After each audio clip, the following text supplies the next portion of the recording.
Let's take a look at the next example in section 4.1. They say that the 911 service center recorded the number of calls received per hour. The random variable x represents the number of calls per hour for 1 week. And we see that x as a random variable ranges from 0 through 7. And we have the probability directly associated to each of those x values. What we want to do is calculate the mean, variance, standard deviation, and the expected value for this probability distribution. And we also want to interpret our results. So again, what we would need to do, if it's a probability distribution, you would want to begin by putting your data into the calculator. We're going to put the x values in list L1. Directly beside it, you need to put the corresponding p of x values, like this. And then we're going to do stat, calculate, one variable statistics. We want the x values in L1 to be under the list menu. We want the p of x values that are in L2 to be under the frequency list menu. And for those of you using the TI-83, you'll put one variable stat on your home screen, L1, L2, before you hit enter. If we compute it properly, we see that the mean x bar is 3.02. So 3.02 would be our mean. Our standard deviation would be 1.385. So that's our standard deviation. To get the variance, we can take that 1.385 and square it. That would give us about 1.918. That would be our variance. And if the problem also asks us for the expected value, well, the expected value of our random variable is just the same thing as the mean. So if the mean was 3.02, the expected value is 3.02. By calling it the expected value, it kind of allows us to make a conclusion and to kind of explain what's going on here.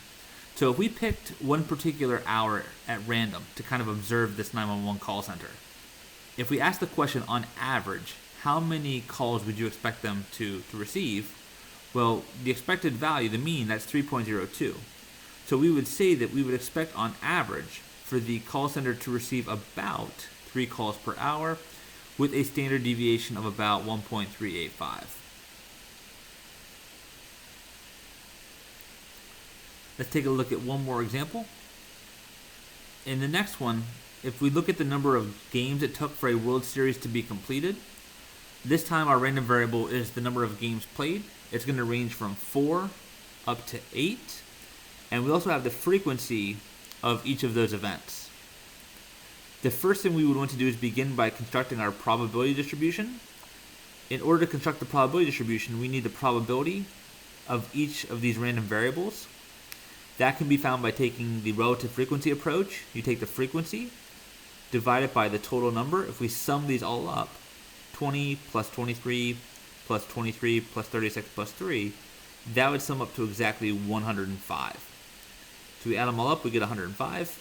Therefore, the probability of a World Series lasting 4 games, that would be 20 divided by the total of 105, which would be 0.190.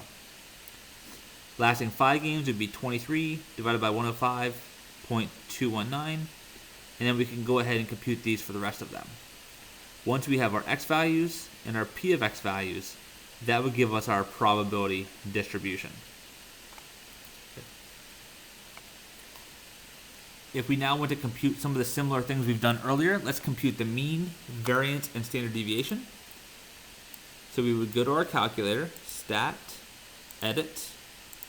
We need to put the x values in list L1. So it goes from 4 to 8. We're now going to put the probability values in list L2. It's 0.190. 0.219, 0.219 again, 0.343, 0.029. Once they're all entered, we can do a one variable stat calculation. Stat, go over to calculate, one variable stat, L1, L2, hit enter, and we would get a mean of 5.802. That's the same thing as the expected value. the standard deviation would be 1.183. And to get the variance, you take the standard deviation and square it, which would give us a variance of about 1.399. So this is our probability distribution. If somebody asks us, I think we all know how to go ahead and do a histogram for that. You have your 4, 5, 6, 7, and 8. These would all be on the horizontal scale. And you would just make a height that corresponds to the probability, aka the relative frequency. So it could also be presented instead of in tabular form. We could also present it as kind of like a relative frequency histogram, which we've done in the past. Okay. How would we interpret this? Well, we would say that on average, the expected number of games we would expect a World Series to last would be about 5.8. So, pretty close to 6. So, roughly speaking, on average, the World Series lasts about 6 games. We could then use this to answer some questions. For example, what's the probability that the World Series goes 4 games? Well, the probability of 4 games, we computed that already. That's 0.190. The probability of at least 5. In this setup, at least 5 would include the outcomes of 5, 6, 7, and 8. So we would need to add P of 5 plus P of 6 plus P of 7 plus P of 8. If we were to add those all up, we would get a probability of 0.81. Alternatively, at least 5. The opposite of at least 5 would be fewer than 5, which would only include the outcome of 4. So we could have even used the rule of the complement for this one. You could have done 1 minus P of 4, and that also would have given us the probability of 0.81. If we're asked the probability that the World Series lasts between 4 and 6 games inclusive, that would be 4 through 6. We would do 0.190 plus 0.219 plus 0.219. That would give us a probability of 0.628. And then the last question we might want to ask is, were any of these outcomes unusual? Okay. Recall that for us, the definition of an unusual event is any that occurs with a probability less than 0.05. And sure enough, we do have one unusual event. The random variable x equals to 8 would be an unusual event because it has a probability of 0.209, which is less than 0.05. So it would be unusual for a World Series to last 8 games.